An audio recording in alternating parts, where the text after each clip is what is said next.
This is a Huddle Sports Network broadcast. You can find us on Roku TV, Amazon Fire TV, Facebook, and of course YouTube. Get all your NFL news here first. He has time. He's got him. Side touch is there. Leaping grab. Touchdown. Touchdown.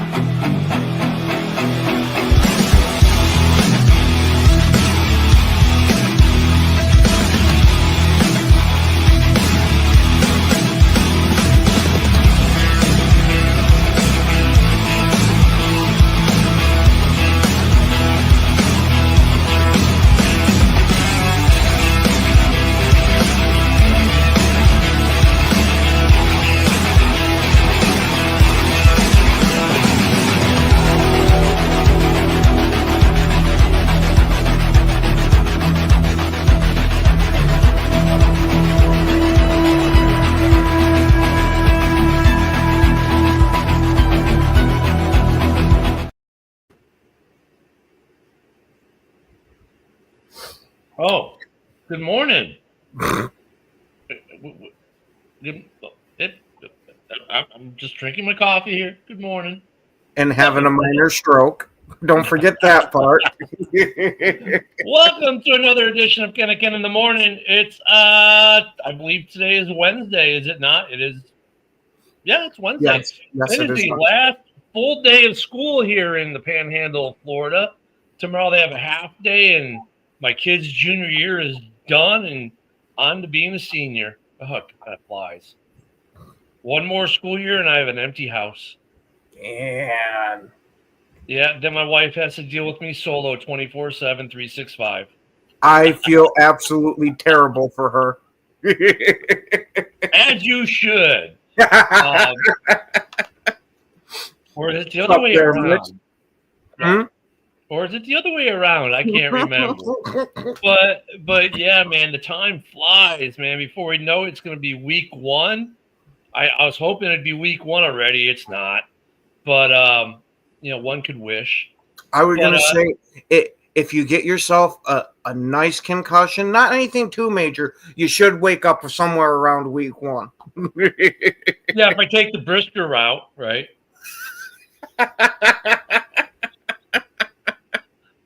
Oh, I tell you, man, I feel like Joe right now, and with the Joe with the nice big yawn this morning. That's how I feel. Some of these mornings, it's like, all right, it's cool though because it's summer, and like you don't want summer to be gone too quick because then, like, especially up where you are, it's like, oh man, cold weather.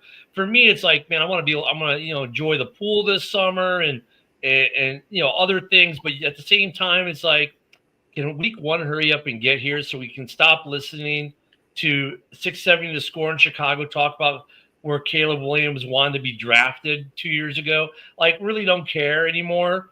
I mean, just give the Score something to talk about, please. Or journalists in general. I mean, heck, if we can come up with ideas, can't they come up with ideas? I don't know. It's just, it's that time of year. Yeah, Mitch goes, it's nice to have the house to yourself until little shits come back to visit or come back to live. Our daughter moved away, went to college and then got her first real job and then moved back in a year after college. And she was only with us like 6 to 8 months at that point. But yeah, then they come back. And it's like, oh, didn't we get rid of you already? Then you start charging them for bills like rent, right?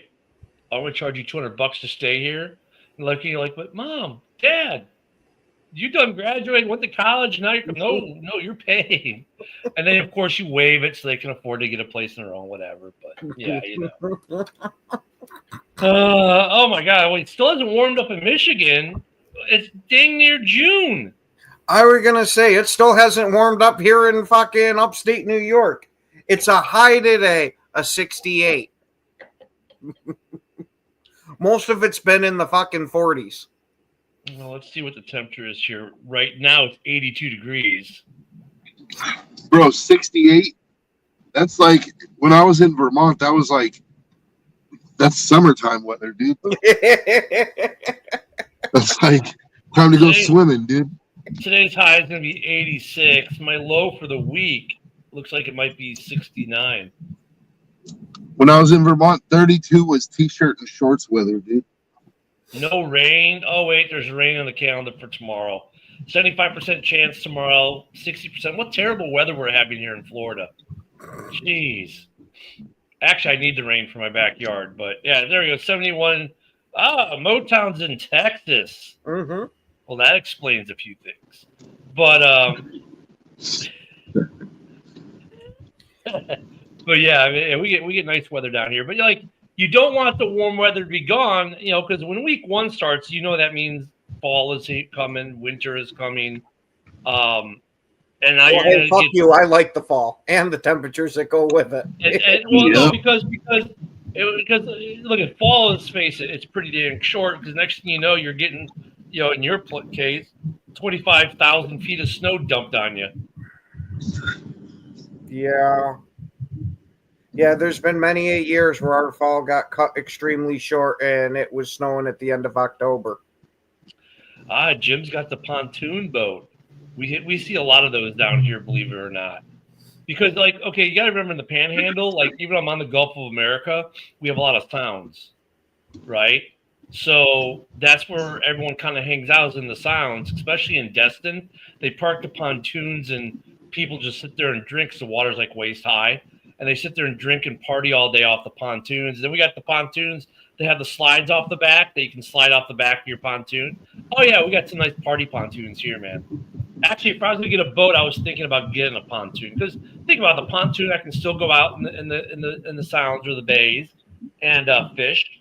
I'm not going to do any deep water fishing. I'm not going to go out in the Gulf like 20 miles, but on a pontoon. But I can get me some nice redfish here in the Gulf of America, right in the mouth of it, or like actually I got a little dock in my neighborhood. The water's not that deep, but you can catch you some redfish and some, yeah. So pontoon, man, good to go, Jim. Yep. Actually, the sign here for Pensacola Beach says Gulf of America on it now. But I just want to know, just roughly, how much it costs to switch all those signs over. Not much. I don't think it costed much because it was just basically one strip of the sign that they changed it, and they were building a new sign anyways, so it was just part of the refurb. They didn't really change anything. Good morning, Nicholas. Good morning there, buddy. But yeah, I mean, I'm tired of something. It's hard to have content right now for the NFL. Like I like to at least post 2 or 3 times a day on X if I can. I should screenshot that of Joe and post that. And speaking of stuff to post, gee, boss, I'm terrified that you want to save that picture of Joe. No, because just think of the memes I can make about the Raiders with that face he's got going right now. I can already think of one that involves Brock Bowers. There you go. No, the cost for the sign down here at Pensacola Beach was relatively cheap. Yeah, redfish is good. I've never had redfish before. Oh my God, you can catch it right off the piers and the docks. Like my little dock just down the street from me. I can literally walk a couple houses down, go down my dock, throw a line out, and catch a redfish. It's like, yeah, you can. It's good. It's good eating too. But this is that time of the year where it's like, I swear, like on Bears X, 670 The Score, which I used to listen to 670 The Score back in the day when I lived up in Chicago still. It's all they can talk about right now is, oh, Caleb would want to go to Minnesota in the draft and blah, blah, like, dude, like that's 2 drafts ago now. He's played a full season. Don't forget also they're bitching up a storm that it's not an immediate impact with Ben Johnson. Oh yeah. Like, did you guys really expect to install a new coach, a new offense, and it just be night and day difference? I mean, the memes, Nicholas. I can't wait to do some good football memes here. But yeah, I mean, like the stuff they're talking, like, oh well, like okay, realistically, how long is it going to take for us to see results from Ben Johnson's offense? Actually, on some level, immediately, week 1, you should start to see some things, right? The full impact of that install week 6 is when you should start noticing that, because at that point you'll have played 4 games plus had the bye, right? So at about week 6, 7, you're going to really see the impact. But honestly, week 1, you're going to see an impact. You should see an impact immediately just because of the money you've spent on the offensive line. And look, they're going to, you're going to see some immediate things right away, like 2 tight end sets, the different style of play. You're going to notice that immediately. Now, how effective is it immediately? Okay, that's the part where it's like temper your expectations, right? Don't expect week 1 for them to come out and put up 48 points on the offense, right? I mean, and look at the defense too. Like because week 1, week 2, week 3 is still going to be sloppy because, well, let's face it, like we've said here forever. All right, Jim. Yeah, but Jim. There you go, Jim. Hold on a second, though, Jim. This tells you, Lions fans, week 5 is a bye. Just saying, I'm going to leave it at that. I'm just going to let that hang out there for Jim to ponder how you can't be 0-6 starting week 6 after only playing 4 games. At any point, while Jim ponders that math, I'll give it. The Bears will have 1 win. They got to play Detroit coming up in that span. Yeah, the toilet. No, but I mean, look at so you should see impact immediately, though, right? Because of what you've spent on infrastructure, i.e., the trenches, the lines. So you're going to see some positive stuff there right away. And as far as Ben Johnson's offense, I think you'll see stuff right away, right? You're going to see certain things. You'll start to see the 2 tight end sets. You'll see different types of play calling. That's immediate. But as we all know, weeks 1, 2, and 3 are going to be pretty sloppy for everyone. Love you, Jim. No, Nicholas, you do not usually beat the Bears. Recently, you've had better luck against the Bears, but by week 6, though, you should really get a full impact of Ben Johnson's offense, right? But yeah, I mean, it's 6 seconds to score. Like, oh, well, you're not going to see anything the entire season. Shut the fuck up. Oh my God, Caleb wanted to be drafted by Minnesota. Who cares at this point? I mean, he's played a full season. How's that impacting the Bears right now? Oh, nothing. Oh, and here we go, Billy. Good morning, Billy. Week 1, you can expect me in my Bears Pope outfit with my defense. On my defense, it says, on a mission from God. Oh, yes, sir. Gotta love Billy, man, with the defense sign. To me, that whole Caleb wanting to be drafted by Minnesota thing is such a non-story because guess what? Yeah. Every player in the NFL grew up a fan of a certain team, and guess what? They probably all wanted to be drafted by that team, and guess what? They probably weren't. So I was going to say, very few times do you ever see a kid play for his childhood favorite team. Exactly. I don't know if every quarterback wanted to be drafted there, Luca, but let's put it this way. Zach Tom didn't want to be drafted by Green Bay, not because he didn't like Green Bay, the team, because he doesn't like Winter, the kids from Louisiana, right? Now he's been in Green Bay for coming out, this will be year 4 for him, and he's loving it up there. I mean, they all have their reasons to not want to be drafted by a player. Ken, the hardest part about playing quarterback for Minnesota? Having to tell your parents you're gay.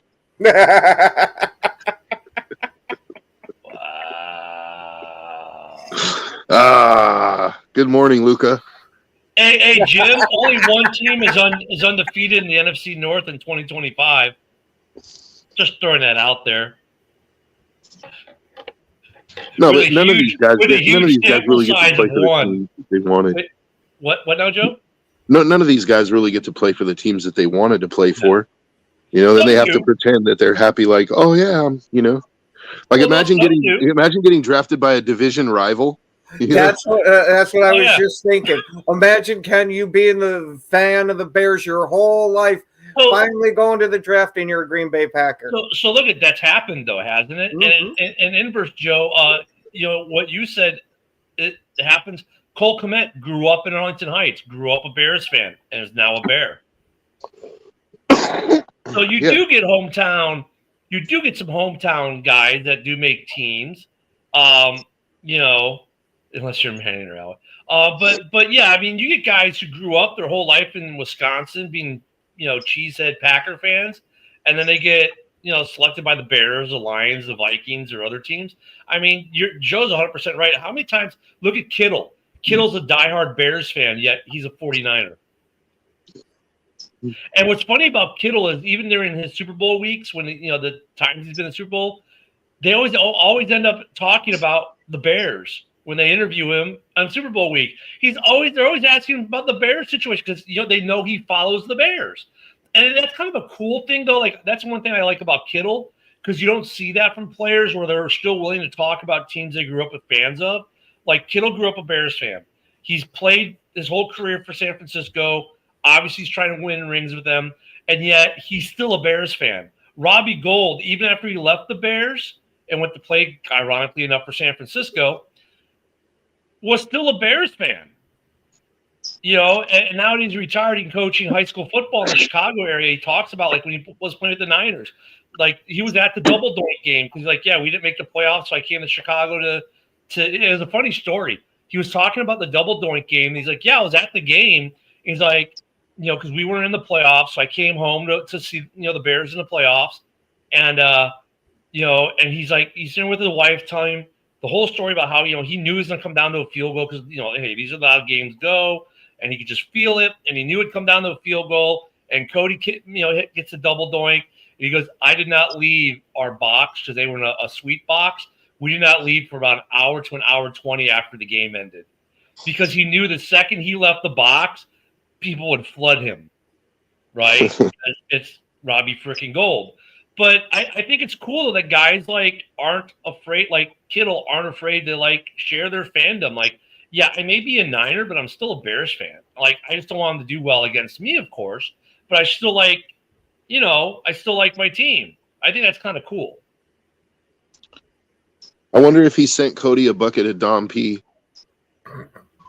After the game. He's like, sorry about the double doink. Use the ice for your marbles. Yeah, I remember Robbie Gould after that game. Someone had asked him a day or two after the game about Cody, and he's like, he actually gave Cody Parkey, he said, look, Cody's a good kicker. I've known him for a couple of years. He's a solid guy. Like, I remember at the time, Robbie had a lot of nice things to say about Cody Parkey. And because Cody Parkey, before that double doink, was a pretty good kicker in the NFL. Post double doink, he's never been able to get over it. His brain is just done. That kick ruined his career. That one kick, which got partially tipped, by the way, ruined his career. He could mentally never get over the hump of that.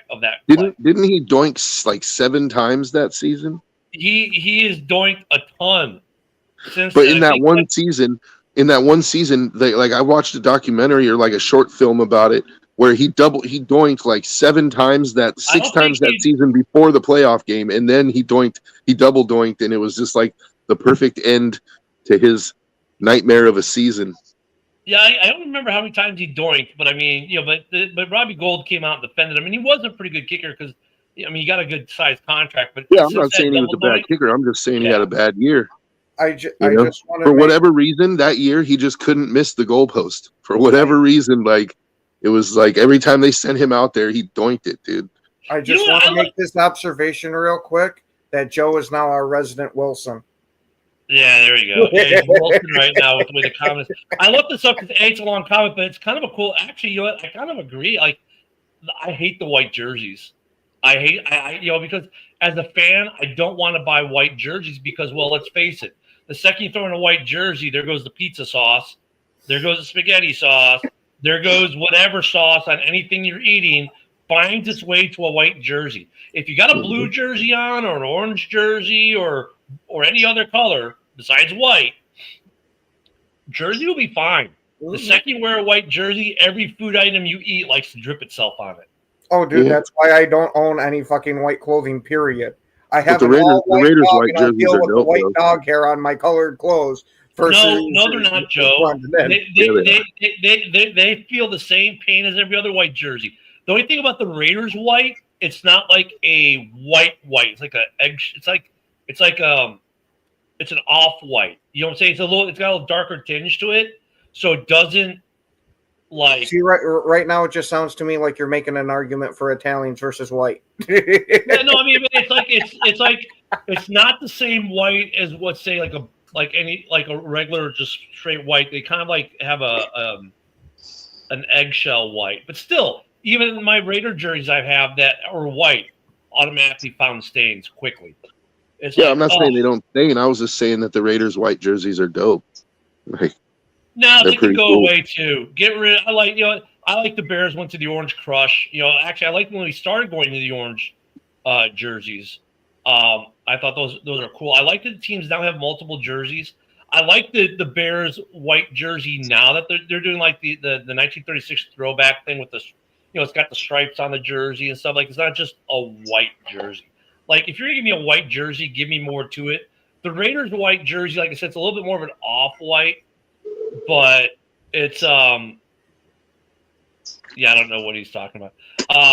It's more of an off white, but still, I mean, the black and white kind of does play well for the Raiders, but like I agree though with Nicholas, like, get rid of the white away jerseys, man.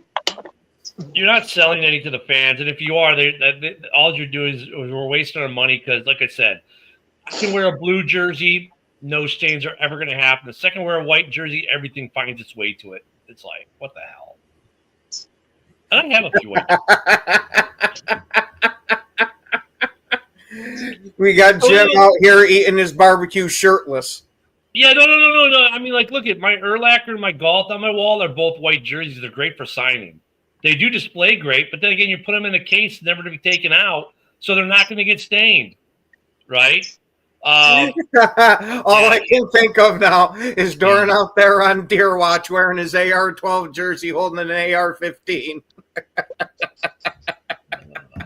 Who hunts deer with an AR-15? I know some people that do. A lot of people. Yep. Yeah. Huh. It's actually a very damn accurate rifle.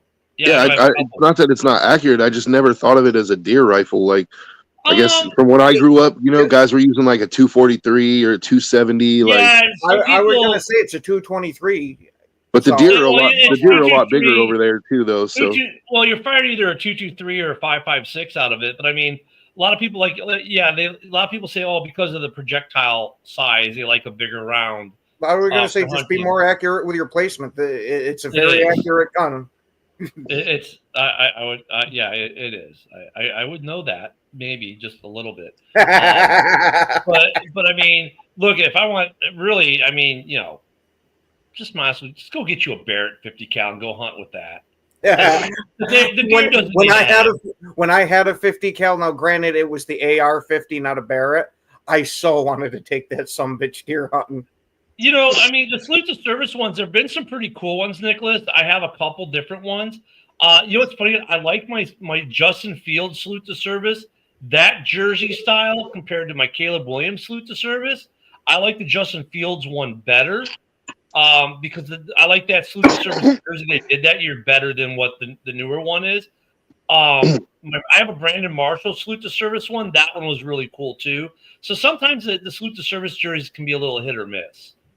An AR-15. I got one in a 308 also. Well, the only positive thing about hunting deer with a 50 cal is you're not going to have to track it. Well, no, it's already put up into stakes for you. Yeah. More like roasts, but yeah. The 223, it's not that it's a small. It's not the projectile is small. Yes. A 308 is not an AR-15 though, John. That's a 308 that's done in an AR-15 style. It's not an AR-15. It's an AR-15 because trust me, I would know. I only carried one every day of my life, deployed and whatnot. An AR-15 fires 223 or 5.56 only. The other, it's like I've got a shotgun that's an AR style shotgun. It looks like an AR, but it fires shotgun shells, 12 gauge. That's not an AR. It's a shotgun that looks like an AR. Well, so it's a 308 that looks like it's a 308 where the rifle's done in an AR style.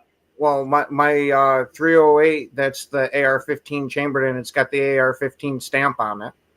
It might be made by Armalite, but it's not an AR-15 because an AR-15 fires 223, 5.56. Everything else is a weapon that's done in the style of an AR. Hey, and with the 50, you don't even got to worry about hitting it because that bullet just traveling past the deer's head, the shockwave will kill it. I mean, so hey, good morning, Cam. I hope everything's going well out there in the Valley of the Sun, where it's got to be really hot these days. Yeah, I know what you're talking about, John. It's a 308 in an AR style, because that's kind of like how my shotgun is. It's a shotgun that looks like an AR, but it's a shotgun in an AR style. It's not an actual AR-15. But we digress from talking guns. Let's get back to the football.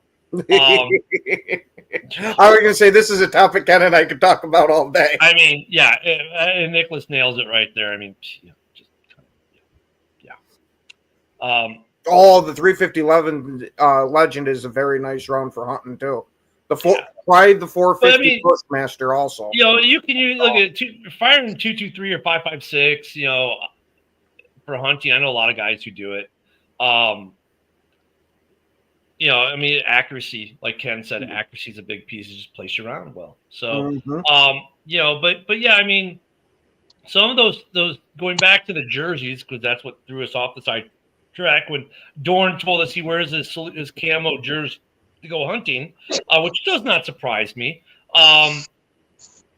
Some of the white ones are like, I don't like them as much. I like some of the alternates. I do like that the NFL does have alternate jerseys, like the Bears have the Orange Crush.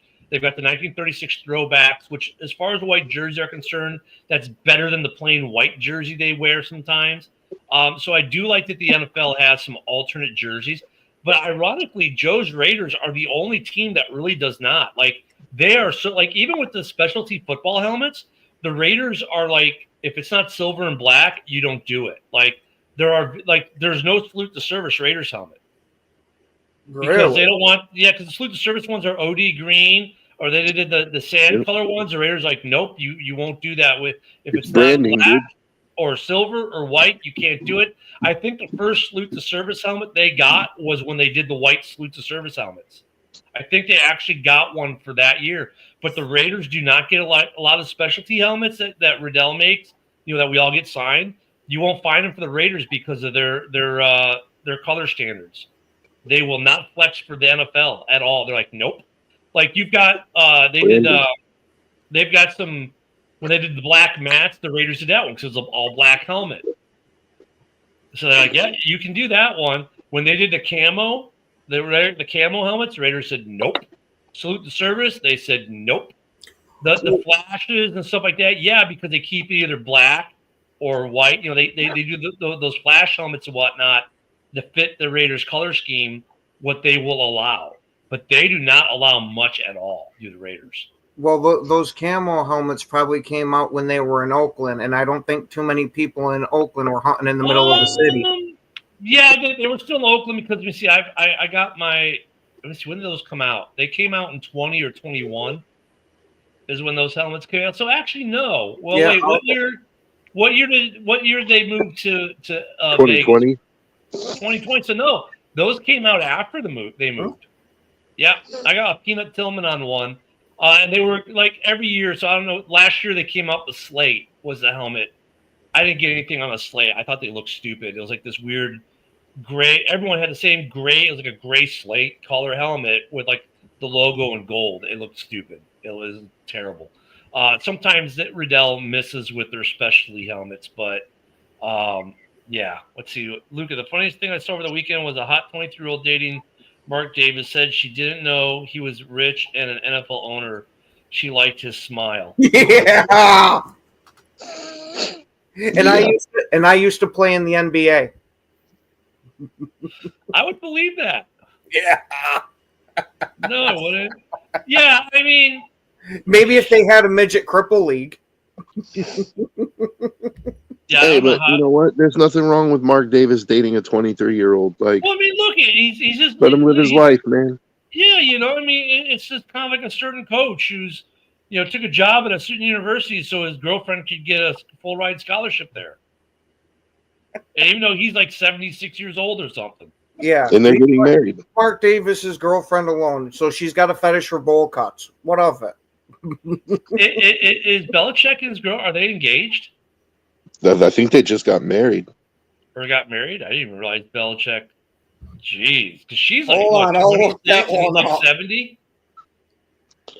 Because, man, is she robbing the nursing home with that one then. It's like marrying your grand. Never mind. That's What? What is it, Ken? No, what you were saying.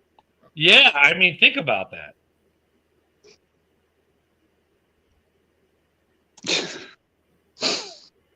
Yeah. Yeah, Nicholas, it's great when there's stuff to watch. You'll find that the weekends can get a little slow. Bill Belichick probably keeps a pocket full of Werther's originals for her. No, she's the one that keeps the pockets of Werther's originals when he starts acting out of line. Hold on, here you go. My God. Oh. Yeah, the season just needs to start, but we need to still enjoy summer. They needed the NFL. Oh, there was. Well, they are not married, but they did get engaged about a week ago. Wow. Well, John, you have to find an old lady first, so you can then switch one to a 23-year-old. Putting the horse before, or the cart before the horse. There, aren't you there, John? Yeah, I am so glad my old lady went back home yesterday before this conversation. No, there was a little bit of NFL news that we didn't talk about yesterday. That came the day before. They were talking about the Olympics. So the NFL wanted to have a say in like the players are on the rosters for all these different countries, and of course, the countries said like, yeah, no. Like Brazil's like, yeah, no, we're gonna pick our own team. Like, I mean, because they're not like, you're not FIFA. Sorry, you can put some, like FIFA does put restrictions on the Olympic teams. Like they can only have so many players above a certain age, right? So the NFL wanted to have more of a hand, but you're not FIFA, NFL. You're not as big as FIFA, not even close. You don't even have as much power as FIBA, right? The International Basketball Federation International Basketball Association. How they come up with these names, I don't know. Yeah, Federation of International Basketball Association. Are you a federation or association? What the hell are you? Anywho, but the guys who've been playing flag football for Team USA and won 5 world championships are like, hey, we're undefeated. Like, cool that you want to play, but let us play because we're winning gold. Like, and they're like, if you want to come and you can ball out and win gold, then great. But we're already winning gold, so it's not like we need your help. And the point they were making though too is that flag football is intrinsically different than full contact football in the way, there's some different skill sets that are required, put it that way. Dodging a tackle is a lot different than dodging a flag. Yeah, but apparently who's going to be picking the flag football players for Team America is going to be part of a 3-person committee. And not Roger Goodell. Yeah, one of the people that's on the committee is going to be Mark Murphy. So we'll see how this happens. I mean, I hope the guys who've been playing flag football for Team USA all these years get their, that some of these guys still get to play on the team. It shouldn't just be Patrick Mahomes throwing to Tyreek Hill.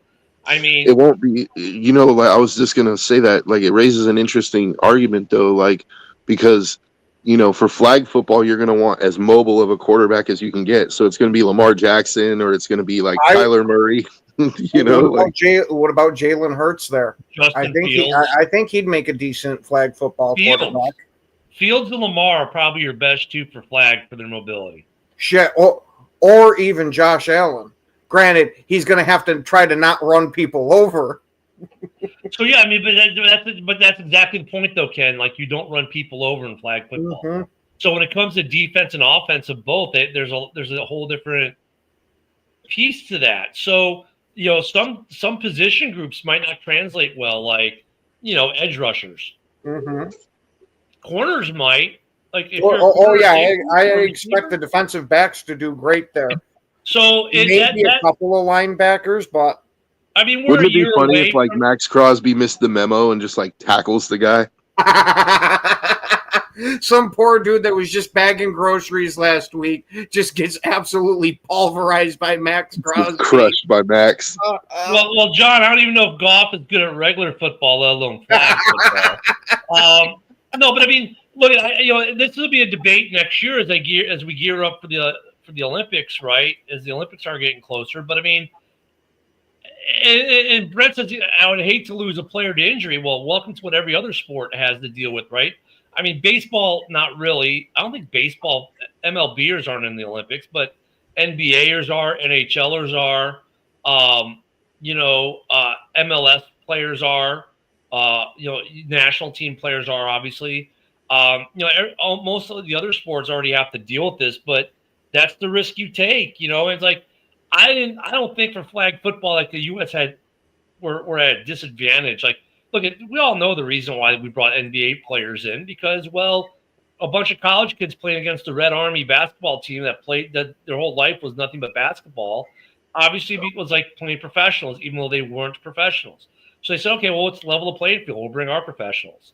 And then we brought the dream team, and the world got destroyed. And now, though, it's worked for the NBA. Why? Because now we have more international players because of that, I think. And NHL kind of the same way a little bit. Not that hockey has a problem in Europe. There's some big leagues in Europe, and obviously in Canada it's religion. But now you're finding hockey players from other countries you might not normally think to find hockey players. I think football is the same way. I think they're trying to grow the sport internationally, hence all the international games we get every year on the docket. And this is a way for the NFL to expose the world to NFL talent. That's all it is for the NFL. They were actually talking about for the Olympics, Manny Pacquiao was trying to compete in the next Olympics in boxing, and they were actually talking about it. Because he used that argument, well, you have professionals, you have NBA players playing in the Olympics, you have, NHL players, then why can't a professional boxer go to the Olympics? Because he wants to win gold for the Philippines. I wouldn't have a problem with that, but Pacquiao's a little juicy now. Yeah, well, he's not the best example of who they should put in as a professional because, like you said, he has a questionable history with performance enhancing drugs. But nevertheless, the argument is still interesting. If they allow professional fighters to go into the Olympics, amateurs are never going to win another gold medal, dude.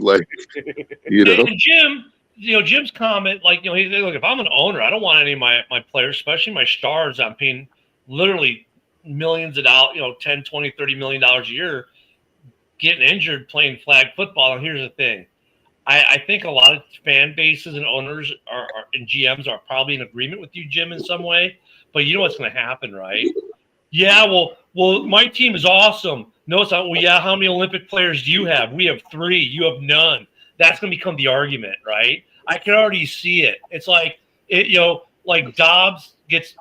Dobbs gets picked up for the Olympic team, and he's the only guy from the NFC North. Packer fans be wrong. Yeah, well, we got Olympian, you don't. You better fucking believe that. Dobbs is awesome because he's a flag football player for the Olympic team, and that's going to be the argument. It's childish, but that will be the argument. Team fan bases. Well, we've got more Olympians than you do. It's like, See, now it'll just go from how many Super Bowls do you have to how many gold medals do you have? Yeah. Hey, you know what? Tyreek Hill pretty much means an automatic gold medal for the U.S. Yeah, who's taking a flag off that dude? Let's be honest. I think the roster's only 10 players deep. That's your roster for flag football. It's not like a 52-man roster. It's like 10. And you're playing – I think they're playing both ways. Everyone's pretty much playing both ways. So – Tyreek is on my team. You got to find guys who can kind of do both. So it'll be interesting as we get closer into that. Maybe we can delve into that more here later this summer and do some research on what all constitutes the team for flag football. I think I saw that, though, too, Luca, where they said the NFLPA agreed to max 2 players per team. But then again, who the hell does the NFLPA think they are? They're not the IOC. The NFLPA has literally zero control over whatever the IOC does or what the U.S. Olympic Committee does. If the U.S. Olympic Committee wants to select 3 guys from the San Francisco 49ers, the NFLPA literally has no standing with Team USA. There's no contract in place. There's nothing. And if they try, and like they told George Kittle, hey, you can't play because we won't allow you, and we're the players, the NFL Players Association. If I'm George Kittle, I'm saying, hey, here are 3 fingers. Read the one in the middle, and that's what I think of you. Okay? You're not stopping me from playing in the Olympics. If these guys want to play, the NFLPA isn't going to stop them. I think the NFL and the NFLPA in that regard, they're out of their ever-loving minds. Because you're not stopping any guy who wants to play. You're not going to say, well, what if the guy's a free agent? Okay, I'm just not going to sign my free agent contract until after the Olympics then. So whatever. The NFL and the NFLPA literally has no standing in this at all. It's going to be funny to see, because look at we're going to have to do a whole – let's do an episode this and let's do an episode next week or the week after on flag football because I think we can have – but anywho, think of it this way. Okay, no more than 2 players per team, but let's say your team has a couple international guys on it. Oh, like the Bears, our punters from Australia. So, okay, he's going to play for the Australians. Okay, let's say we had a guy who's from another country, and he wants to play for his home country. So guess what? That's what he's going to do. So does that mean Team USA is not allowed to take a player off the Bears because we have 2 international players playing for their home countries? That's what I'm saying. The NFLPA, they can do as DX said, suck it. Because you're not going to stop guys. What if you're an NFL franchise that has 4 internationally grown players on your team? What if you have a guy from the UK, a guy from, whatever, pick any 4 countries or any 2 countries, whatever. You have 3 or 4 guys on your roster that are eligible to play for another country in the Olympics. You can't tell them, no, you can't play because your team, your NFL squad has already met its quota. Sorry. They're going to go play for their country. And when you start telling players they can't play for their country, that's when you get a lot of problems, right? So I think the NFL and the NFLPA needs to kind of take a dose of reality here because you're not going to stop guys. If Torrey wants to play for Australia, he's going to play for Australia. NFLPA can't say, well, because Rome and DeAndre are already playing for Team USA, you're not allowed to play for Australia. No, that's not going to work. Not going to work. So we'll have to track that as we get closer to we're ways off from even the selections for the Olympics, which is what 2020. Wait, what year is the next Summer Olympics? 26 is the World Cup. Are they in the same summer this year? 28. 28. Yeah, 28 is the Olympics.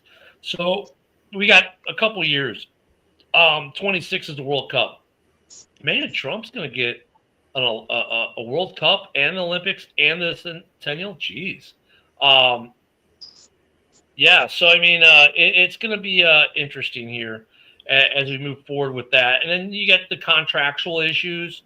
I wonder if GMs are going to start putting language in contracts where, they have clauses for flag football. Because, players already do sign in their contracts, like they can't ride motorcycles. They can't go skydiving, for example. There are stuff written into contracts already that NFL players can't do or professional athletes in general. It's not a smart move by the player to play Olympic flag football. Yeah, look, and Broski's bringing up the same argument, though, that we get for the NBA players and NHL players. Man, you're not going to tell these guys you're not going to play for your country. They don't care. They want to represent their country at that point. Broski brings up a legit argument, especially for fans and owners and GMs. But for the players, to be honest, they don't care.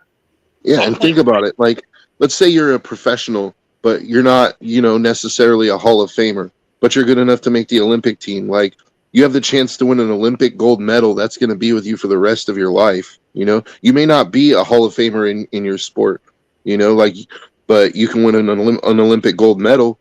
I'm sure there's been a lot of guys on the NBA teams that may not make the Hall of Fame, but they got gold medals from the Olympics. I would say almost every guy that's been on any of the dream teams, they're all Hall of Famers pretty much with the NBA guys. I can't think of any of the NBA guys who probably won't make the Hall. For the NHL, that's a better argument because most of those guys aren't making the Hall. But you got some really good NHLers who may never win a Stanley Cup, but they may win a gold medal. And I think that's a better argument. You'll have football players, who play for dog shit teams and will never win a Lombardi, but they'll have a shot at a gold medal. Like Jared Goff, he may never win a Lombardi, but he could get a gold medal. I don't think they're going to pick Jared Goff for flag football. Yeah, they'll pick somebody a little more mobile. Luca brings up a good argument, though. There are a lot of guys that play flag football for Team USA now, and their injury rate is they're not blowing out ACLs every week. I mean, could an injury happen? Sure, it can, but it's not like it's the norm and it happens a ton. In flag football, their injury rates are a lot lower. I mean, the guys who are playing right now have been playing flag football for Team USA for years, and they're not, tearing ACLs and MCLs and, I mean, and flag football is different than NFL football. Like, Olympic hockey is like NHL hockey. They're still hitting people. Actually got more room to hit people. It's a little bit bigger ice. It's still full contact. Flag football is no contact. Sure, you can tear an ACL cutting and turning. Guess what? They can do that in practice too. So I don't think that's going to be the massive issue. But that's the classic knee-jerk reaction. I don't want my players getting hurt. That's the classic knee-jerk reaction that we've had for every sport the Olympics has decided to allow professional athletes to play in. There was the same reaction for the NBA. It was the same reaction in NHL. MLB has this issue with the World Series of Baseball and letting their players partake in stuff like that. Every sport, when they start adding additional things like Olympics or whatnot, that's always the first argument. Oh, but injuries. How many guys have lost NBA careers because they played in the Olympics? How many NHLers have lost NHL careers because they played in the Olympics? I think the answer to that right now is zero. Yeah, but what I was going to add to that is, so there's a few things. So, I mean, there's a reason why, like, NFL players, it's in their contract, they can't play, like, pick up basketball in the offseason or basketball in the offseason. Flag football is not the same sport as, regular football. So right. I think that's going to be, like, the reason why it does get banned for NFL players. So, like, Olympic hockey, you're still playing. You're still playing hockey. Broski, hold on. Your premise. I don't mean to cut you off, but your premise is already wrong. The NFL has already agreed that NFL players will play, so it's not going to get banned. The NFL and the NFLPA are saying, yeah, the players can play, so it's not going to get banned. They're playing. The NFL already confirmed they're allowed to play in.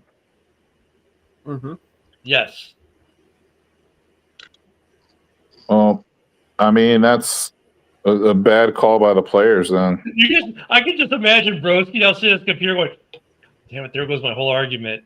Damn you, Ken! You killed my whole argument. I didn't think that, but yeah, that it's a different game though, Broski. So part of your argument's right. It is a different game, right? And they won't. I don't think they won't ban it, but not every look at what Max Crosby does in the NFL will not translate to flag football necessarily, and that's where you're going to get things. And the injuries aren't going to be the issue. I mean, we've seen that argument for every other sport. Some sports which are way more contact than flag football, and those injuries aren't happening. So it's a classic knee-jerk argument, and it's a go-to for people who don't want to. It's not a bad argument. I think we all get where that argument comes from because look, we don't even want to have the opportunity or the risk of DJ Moore getting hurt in a flag football game when we need him on the field on Sundays. And you're right. There's a reason why they can't pick up basketball and stuff like that in their contracts. However, completely different, right? Because this is playing for your national team. That's not playing pickup basketball with the boys at the barbecue. This is an organized, regulated sport for your national team. What I would imagine is that the NFLPA will require any player who chooses to play, they'll have to get like a special insurance policy against injury. Like teams do it with players all the time. I don't think it would be a big deal for a player to be able to go get an insurance policy to be able to play. Look at I mean, the NFL has places they can look, right, for how to handle this with their players. They can look at FIFA. They can look at every every soccer club in the world. They can look at how they deal with their players playing for their national teams. They can go to the NHL and look how the NHL deals with players playing for their national teams. They can go to the NBA and look how the NBA deals with it. And they all probably deal with it about the same. I don't think Bayern Munich has any more insurance on their players because 9 of them are on their national team, on the German national team. There's no additional insurance requirement for the player. But some of these clubs, deal with this all the time in soccer. You're seeing it in NHL. The NHL players have been playing in the Olympics for years now. NBA since the 90s. So, I mean, there's a lot of places where the NFL can look at how we deal with our players playing internationally in this tournament. And if you look at now, actually, the NBAers don't just play in the Olympics, right? They play in the other international contests as well now, right? They play, what's the FIBA? FIBA has like their World Cup, like FIFA has, they have their, what's the FIBA every couple years, it's the off years for the Olympics. They have their own competition, like, oh God, no, Nicholas. No. 1 hour is good. But they have their own tournament, and then we have the regional tournament that the NBA players play in. So the NBA players now play more like the soccer players do. They do all the national team functions for the national basketball team, that just like the soccer players who play on the national team play for club and national team full time. The NBAers are pretty much at that with basketball, and hockey pretty much the same. I mean, at the men's level, the senior level, really it's only the Olympics, but they do play the other hockey tournament that happens every couple of years. The NHL players do play as well. So, I mean, the NFL has a lot of places to look. But I think more to the guy who's the captain, the current U.S. flag football team's like, look, we don't need the NFL players. Like, we really don't. We're already dominating. We don't need them. And unless, Brazil has, 10 Tyreek Hills are running out there, which they don't, we're not going to need your help. But if you can come in and ball out with us and help us win a gold, cool. Yeah. So the NFL owners actually voted on this. I can't believe that they all voted for it. So I guess what I'm going to be rooting for during this lame ass excuse of a Olympic sport is if there's players on other teams playing in it, I hope they all blow out their knees. That's the only thing I take out of it. You know what I mean? Let's play some patty cake sport in the Olympics. I want to play in it. I want to play in it. Okay, blow your knee out then. Yeah, but Broski, I can believe the NFL owners voted. Okay, I would have been more shocked if they voted against it than you're being shocked they voted for it. You know why? Because let's say Tyreek Hill really wants to play for Team USA. Let's say Lamar Jackson really wants to play for Team USA. Let's say any of your star athletes in the NFL want to play for Team USA and represent their country. If you're starting to tell the players, no, you're not allowed, now you're going to get personnel issues. You're going to have player issues in the NFL. So the owners, rightfully not if it's banned altogether, but yeah, I mean, if certain teams allow and certain don't. There was no banning it. Banning it if the NFL owners, we banned it, we forbade it. Guess what? All it takes is a star athlete like Josh Allen's you may ban it, but guess what? I'm going to go play. What are you going to do about it? Cut me? I'm Josh freaking Allen. I'm Patrick Mahomes. Go ahead. Cut me. See what happened. Because you know what happened? The owners realized that when their stud athletes, these guys that are cornerstones of their franchises, decide they're going to play anyways, and they're going to be like, what are you going to do? Cut me? Fine me? Go for it. See what happens. No, but that's my point. When they blow their knee out and they get cut by the team, then it's because they can't play anymore. I'm not saying I'm rooting for it, but I'm kind of rooting for it. But Broski, that's a terrible argument because We'll have to do some Well, research. I'm not We'll- arguing. I'm just saying, like, it's just But I mean, but the hypothetical situation that could happen. You know Well, what I mean? hypothetically, I mean, he could be walking across the street and get hit by a kid on a 10-speed and tear his ACL. Yeah, but it's more likely when you're playing a sport that involves a lot of cutting, like flag football, that you would blow your knee out as opposed to walking across the street. Well, You know you what got I to mean? remember, though, flag football, they're not playing with helmets. They're not playing with pads. It's guys in shorts and T-shirts with flags. The cutting aspect is no different than what they do at OTAs or anything they do now anyways. Think of flag football as like being at camp. It's just you're not hitting and there's no pads. For them, it's like it's a lot easier than what they do on the normal when they do pads. Yeah, I don't know why you're being like so eager to be like, oh yeah, I'm shooting down Broski's argument. I mean, I've shot down a lot of your arguments over the last few I'm not months. being- no, Torn them up, Broski. dude. Torn them up and spit them out. But like, you know, what I'm saying is like, it's not a ridiculous situation. It's gonna be freaking hilarious when I see the first star player blow their ACL out. I'm gonna be all like, told you so, you dumbass. So, you know what though, Broski? Here's what I'm saying though. I heard the same argument about the NBA players, but the same argument about the NHL players. You hear the same argument about the soccer players. Guess how many of them have blown out ACLs or whatnot and lost their careers? Guess how many? I mean, I really don't know. I'd have to go look. I really Yeah, don't I'm with know. you. Because the I answer don't to that, know enough. Broski, is zero. I mean, yes, injuries have happened in international games, not career enders. Maybe guys miss a week or two, but you haven't had career enders. I mean, that's what I'm saying. I get the argument. I'm not saying your argument's a bad argument. I get the argument. You know, oh my God, you know, and that's always a concern when you got players doing extra things outside of their team they play for, their club team. That's always in any sport, right? But the odds are very, very small, and it's happened so little. Because what the argument you're making is the same argument guys made for the NBA players playing. It's the same argument they made for the NHL players playing. It's the Yeah, same but argument if you'd actually let me talk, I could tell you why. Because it's not the same sport. Like, that's the thing. Like, why? Okay, so basketball isn't a collision sport like the NFL. But then why do they say you can't play basketball in the offseason? Because players have gotten injured, and it increases your likelihood of getting injured. Even if you play it and get away with it, and don't get injured, it's still like you still increase your chance of being injured.